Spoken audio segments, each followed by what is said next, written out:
Mag-practice ako sa akong showbiz balita karong buntaga. Kaya sino mamila-mila ang akong baba-baba. Kuwara ba kaayo ni? Kunya, lisod kid kaayo kung dili na ako praktisan na mga words nga dili na ko mabasa. So ato yung praktisan daan, usa ta mo atubang sa camera. Di ba? Ana lang yun na mga kaigsuunan, mga kadyo atinan. Eh sugod naman pud ta. Another day of success naman pud karon. Kay Tuesday man karon. So full of blessings ta karon mga kadyo atinan. Magbasa sa kong showbiz balita magana ra di na para ma-exercise din ang akong dili ko magmila-mila. Oh.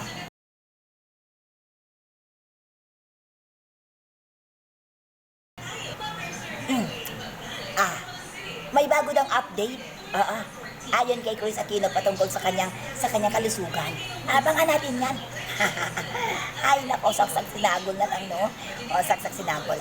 Kaya, mag-rehearse ko, pero, ang ganda po ng gusto. Wala po di akong lips. Usa kong matubang sa camera. Kinahanglan niya. Ang akong lips. Buwa.